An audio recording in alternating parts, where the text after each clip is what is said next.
Chapter 16. Remedial. "Oh, hello." Ben looked up to see himself, or rather, a much younger version of himself, standing in the dimly lit doorway, a bunched-up meditation pillow under his arm. "Hello there," Ben said back. ObiWan hesitated awkwardly, but eventually stepped into the hall, footfalls echoing softly against the darkened vastness. He glanced at the several spherical lamps hovering around Ben's setup of holobooks and datapads. They appeared to float mid-air of their own accord, but ObiWan knew better. They moved around Ben as he needed the light, answering to movements in the Force. It must take a massive amount of concentration, ObiWan thought. He considered asking about it, but then there was a more immediate, obvious query. "What are you doing here?" "Reading," Ben said innocently as he flicked open a new document. ObiWan didn't know how to respond to his own cheek. He resorted to an expression he knew Qui-Gon favored in these situations. It was odd being on the other side of things, and asked, "What are you reading?" Ben set aside his work, took a breath, and stretched his arms as he looked over his small library. "Oh, a great many things. Meetings, Senate hearings, all of them equally boring, I'm afraid." He slumped and scratched at his beard. The lamps never wavered in their orbits around him. ObiWan twisted his head to peer at the askew titles. He held his braid away from his face so he could read. "Minutes of the Dorinian Summit, 25008? Who's that?" Qui-Gon asked curiously, indicating a hollow image that hovered above the report. It was of a middle-aged man, elegantly dressed, presenting a speech to a crowd. "His name is Sheev Palpatine. He's a senator from Naboo," Ben explained in a painfully plain tone. ObiWan nodded uncertainly. "Oh, Naboo, that's... Wait, don't tell me." He squinted, summoning his remedial astronavigation charts to mind. "That's in the Chomel sector, isn't it?" Ben smiled to see the inexperience of his youth. "Very good." ObiWan grinned victoriously back before tilting his head to inspect another title. "And a meeting between Chancellor Valorum and the Neimoidian Consulate 25-10. Roll call votes for the Relothian Refugees Response Committee. Who's that?" Ben smiled. "That's Bail Prester Organa, Senator of Alderaan." "Oh." ObiWan nodded, more familiarly this time. He'd been to Alderaan before. "He's very young for a senator." "Yes, he's promising to be quite the upstart." ObiWan continued to peruse Ben's weekend of self-inflicted homework. "Roll call vote on the Spice Trade Regulation Act of 25009. Is that Palpatine fellow again?" Ben sighed and leaned over to snatch up the volume. "Never you mind." ObiWan shrugged, obviously not really wanting to hear the full story. He'd never been one to suffer senatorial politics willingly. "You weren't kidding when you said it was boring. What on earth are you reading it all for?" Ben began organizing his stacks of books and notes, trying to right old wrongs. Knowledge is power, in this instance. "Oh." It was clear that ObiWan didn't fully understand what he meant, but was not put off by it. "Why do all that here?" He gestured to the desolate and dark surroundings. Ben shrugged. "The Force, it's thicker down here." "Yes, I know what you mean. It helps me think, concentrate, lock out all the distractions." Ben looked away, mind replaying images from his duel with Pong Krell. He shook himself out of it. "And what of you? Do Qui-Gon's houseplants pose such a distraction to meditation?" "No," ObiWan fiddled with his cushion. "I just like it down here is all. It's quiet, peaceful." He looked up at the vaulted ceilings, so much older than either of them could comprehend. "It is," Ben agreed. "Perhaps the Council should lock me down here for safekeeping. Sounds like something Yoda would do." The memory of the Grandmaster lazing made Ben chuckle. ObiWan did not catch on to the amusement and became very sullen. He'd heard about the fight with Master Krell. Everyone had heard about the fight with Master Krell. Hell, Garen had seen it. As of yet, however, ObiWan had not had chance to talk about it with Ben. "Did you come down here to stop yourself?" he asked. Ben looked over at him, surprised and confused. "Stop myself from what?" "From..." Face to face with the offender, ObiWan lost courage. "From whatever happened on your mission. Master Krell and..." He pinched the edge of his cushion as his bravado retreated. and all that. As Ben continued to stare, ObiWan backpedaled. I'm sorry, Master, I didn't mean to insinuate. No, it's quite all right. And don't call me Master, please. I'm you, for Force's sake. He closed his eyes and shook his head. I was you. I come down here to get away. It's easier down here to keep things in perspective.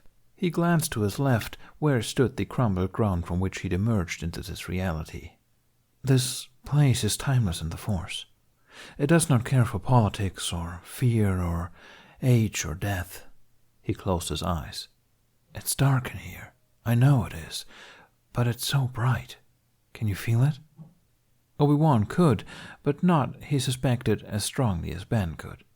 Yes. Ben opened his eyes at length. But up there it's, well, he huffed. It's impossible to keep my head on straight. I should know better, but in the moment, it's as if I never learned anything at all. ObiWan wasn't entirely sure what to make of that. No better than what happened on your mission, or about Master Crow? Ben shrugged. Both. The word reflected a deep sense of remorse, but knowing this did nothing to scratch the itch of curiosity nagging at the back of ObiWan's brain. Why did you do it then? Fight Master Crow? Do whatever it is that you did on your mission? Ben took a deep breath and turned to look at his counterpart. So young, so innocent, so hopeful. But there were seeds of wisdom there. As young as he was, ObiWan was not completely naive. He was not untouched by the worries of the world, as Ben had already witnessed firsthand during his time here. Still, it took several long moments for Ben to decide how to explain the deep fear of reprisal that had compelled him to abandon years of training. ObiWan, he said, thinking absently how the name sounded less odd on his tongue now that it no longer belonged to him. Do you remember Melita Dawn? The Padawan's reaction was visible physically and in the Force. Eyes widened first in surprise before shrinking back in guarded memory. Mouth thin, he replied, Yes? You remember how you almost left the Order, how caught up you became in the war effort, the plight of the young. You remember Serasi? ObiWan looked down at his hands. Yes, he replied just as tightly. Ben watched him in complete sympathy. You've grown since then. You've learned better. You know where you were mistaken on Melita Dawn, where you misplaced your passions. You've spoken about it at length with Qui-Gon. I know you have. ObiWan sighed, remembering the much fresher version of these memories and the long meditations it had taken to comprehend what his older self now recited with such ease. Yes, you know, in your head and your heart, how things could have gone for the better, what you could have done to change them for the better. ObiWan frowned slightly, now seeing the line of Ben's thoughts. Yes, I suppose. But if you were plunged back into Melita Dawn, do you think you would remember? I don't mean the planet as it is now. I mean if you were there again, in the war, in the midst of the same plight at the same time, with the young, with Serasi. He let that sink in. Is there a chance in the 9 hells that you'd remember all the lessons you learned? ObiWan's face was a theater of emotion and puzzlement. No, he decided. Ben nodded in silence, his point made. I have not made the same mistakes I would have made in the past. I've made different ones, some worse than before. Ones born out of fear of what was, what I don't want to happen.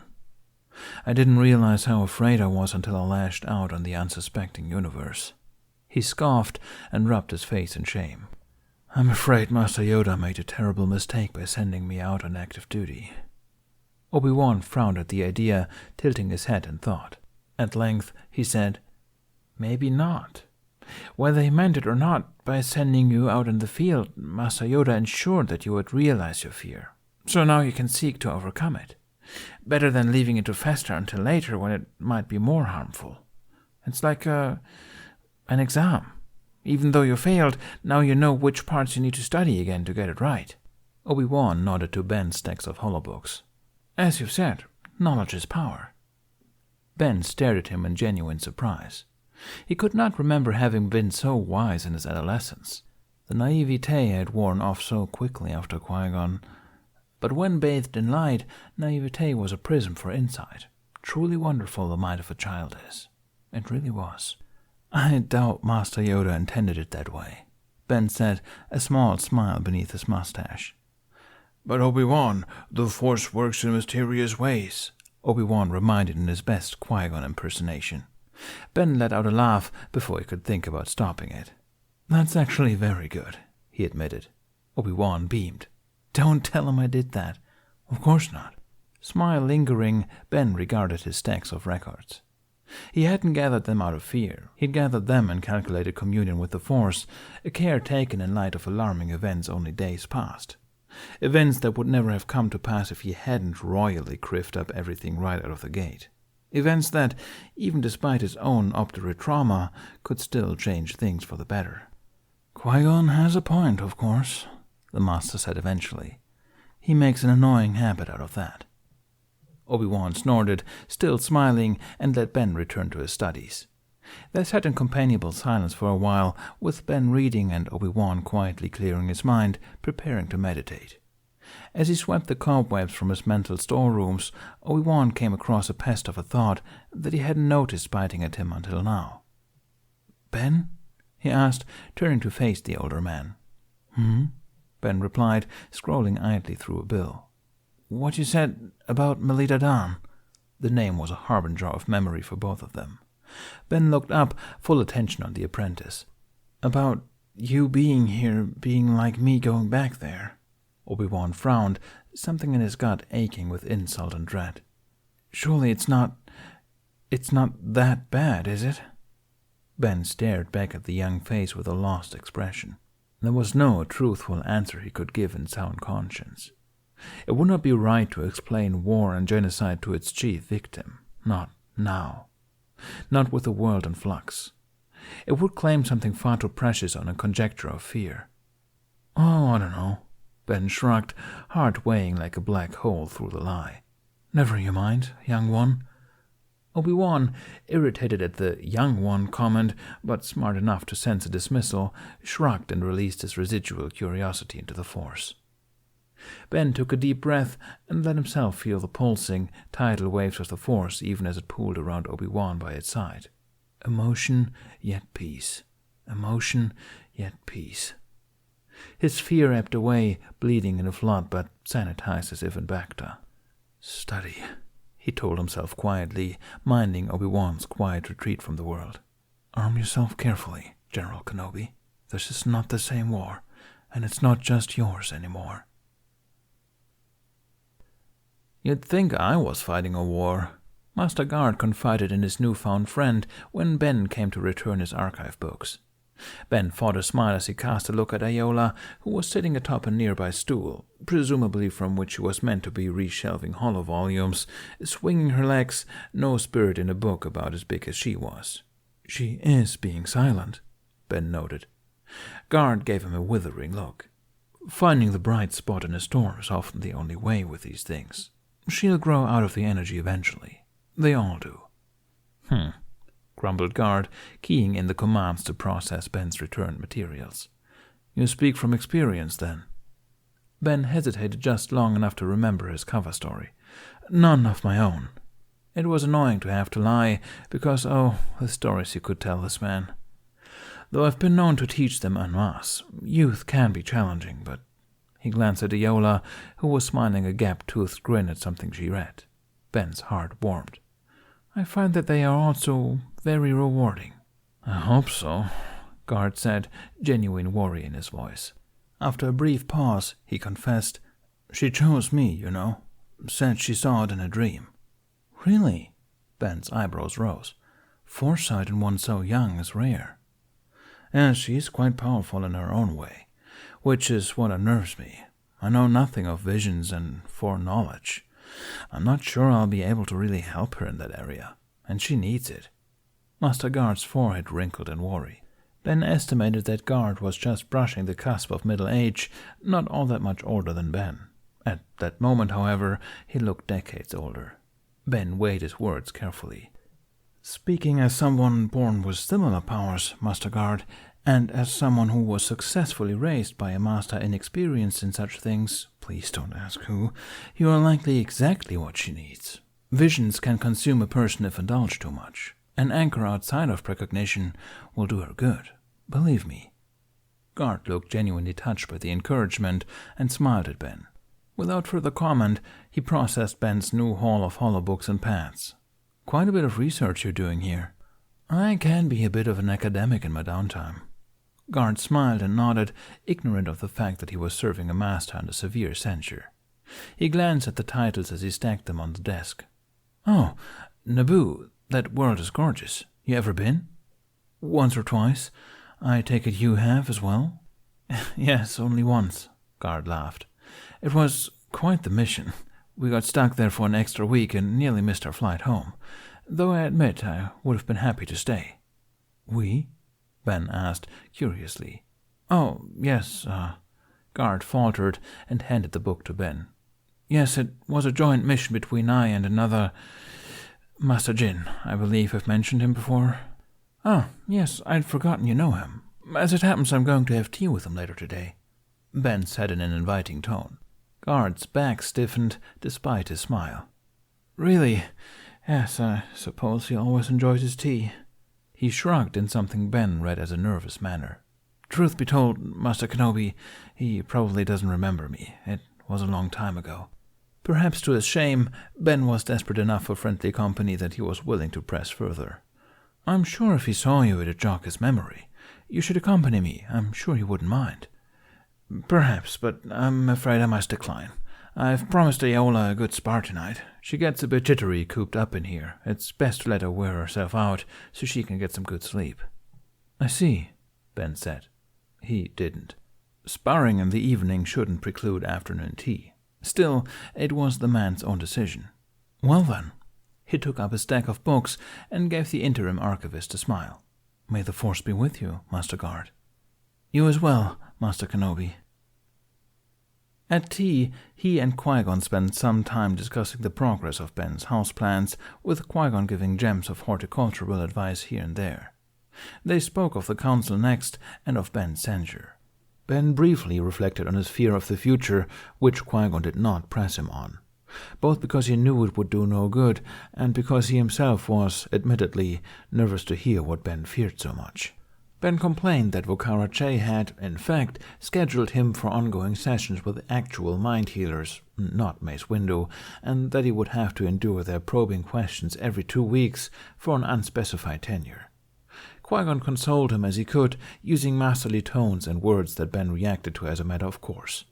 He didn't even realize he had calmed down considerably until they were able to turn to lighter topics with his brow unfurrowed. They spoke of ObiWan and his progress in astronavigation. Happily, the apprentice was gone for classes and unable to eavesdrop, and then argued for some time over the actual merits of memorizing astronavigation charts when all standard ships came equipped with nav computers. Ben, predictably, sided with ObiWan and argued that it was ludicrous. Qui-Gon insisted that it was good preparedness for disaster. Eventually, the conversation exhausted both of their mental checklists of information until only Ben had anything left to say. Oh, yes, he remembered, putting down his bowl. I had nearly forgotten. I've met an old friend of yours, I think, in the archives. Qui-Gon's brows raised above his tea. The archives? Strange. Last I checked, they all hated me, he said in a tone of ambiguous sincerity. Ben smirked. Well, this one's not actually from the archives, only working there temporarily. He claims that the two of you used to be mission partners. Does this temporary archivist have a name? Yes, he's called Master Guard. Ben had been prepared to elaborate to jog Qui-Gon's memory, but he needn't have bothered. Qui-Gon's reaction was instantaneous and drastic. Shock resonated through the force, and the master faltered with his tea bowl, sitting up straight and setting his drink on the table with an impolite clink. Ben stilled his movements and regarded his master with considerable surprise. Oh, Qui-Gon said, recovering from the uncharacteristic blunder and affecting neutrality. Yes, Master Guard. The way he enunciated the syllables together made Ben think that it wasn't an entirely familiar moniker. Ben remained frozen, watching the other's movements carefully. You know him? He asked mildly. It was as if Qui-Gon had been lost in some other realm of thought. Yes, we did go on missions together, now and again, a long time ago. I see. Long-lost mission partners, now unfamiliar and both stiff-backed at the mention of each other. Ben did not know what to make of it. He took a tactful sip from his tea, not wanting to press too hard against what must have been a massive bluff. I take it you haven't seen him in a while. No, I haven't. Another lengthy pause. What on earth is he doing in the archives? Ben smiled. He's not there for his own benefit. He has a very excitable Padawan, you see. Padawan? Qui-Gon interrupted, surprised. He has a Padawan now. Ben hesitated again, completely unused to the surprise and sentiment running through Qui-Gon's tone. He did his best not to reflect on it when he said, Yes, a very young Twi'lek girl. I understand their pairing is a recent one. Oh, said Qui-Gon after a while. I was unaware of it. And he actually looked hurt by that, though the source of it lay beyond Ben's comprehension. As I was saying, the younger man continued, internally uncertain but outwardly as composed as ever, she's quite excitable. Master Guard has volunteered their service in the archives as an exercise in silence. The humor of it was lost on the elder man. I see, Qui-Gon said, staring blankly into his tea. Ben waited for him to say more, but ended up waiting for a long time. Is something wrong, Qui-Gon? Of course not. The elder smiled that veneer grin that ObiWan had always seen straight through. I just haven't seen or heard from Master Guard in many years. I am surprised is all. I see, the younger man said, finishing off his sap here without really tasting it. As am I. He seemed to think that you wouldn't remember him at all. And there was that hurt again, deeper than before. Though Qui-Gon's face betrayed no emotion, his eyes said everything. The alarm ebbed into a mournful hue, and he nodded. I can't fault him for the assessment. Ben had no way to decipher that. Now at an impasse, he leaned forward to pour more tea. In a brighter tone, he said, Well, he seems like a nice enough man. His Padawan is a blessed soul.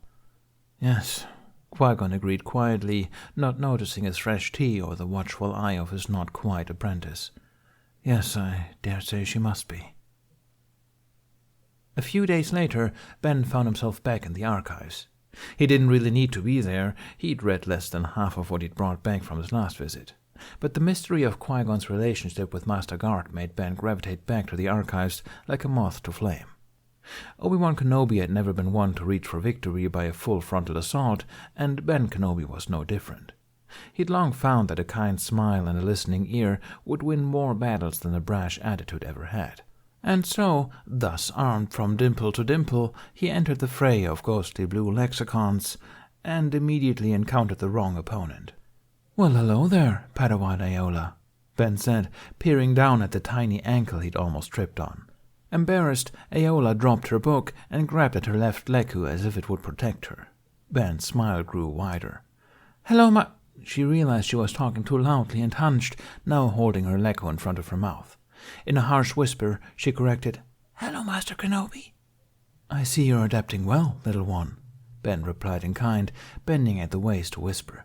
Do you like it here in the archives? Aola nodded. Very much, she assured him. Don't tell Master. He thinks I hate it here. A Jedi does not hate, little one. No, Master. We learn to whisper instead. Ben chuckled. Indeed we do, wise one. He patted her head. Now, where might I find your master? At the back desk. When Ben nodded and began to leave, she caught the edge of his cloak. He doesn't know I'm over here. I meant to be at the front desk. Ben looked down at her with an old man's eyes, equal parts playful and reprimanding. Well then, you'd best get over there, hadn't you, young whisperer? Aola ducked in admonishment and smiled as she passed by Ben. The elder shook his head and pressed on into the darkened archive halls. Back so soon, Master Guard greeted. Here I was thinking you'd be set for a month or two.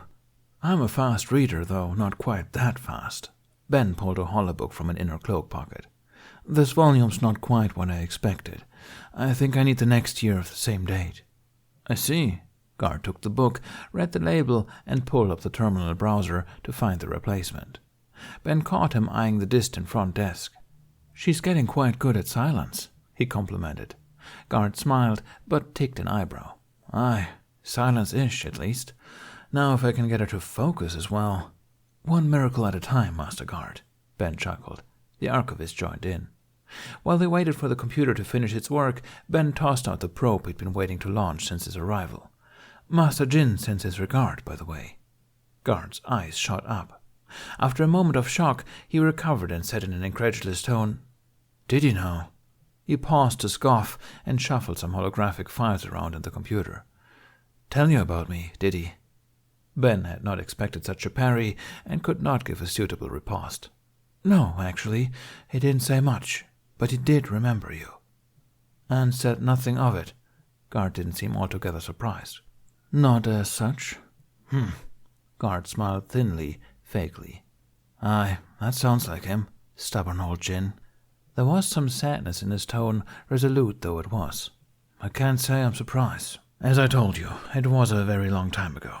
Now, this volume you want is new enough that you should be able to download it on your pad whenever you like. I've given you permissions for it." "Thank you, Master Guard. I apologize for bringing up unpleasant memories." "It's not—" Guard shook his head, then sighed heavily.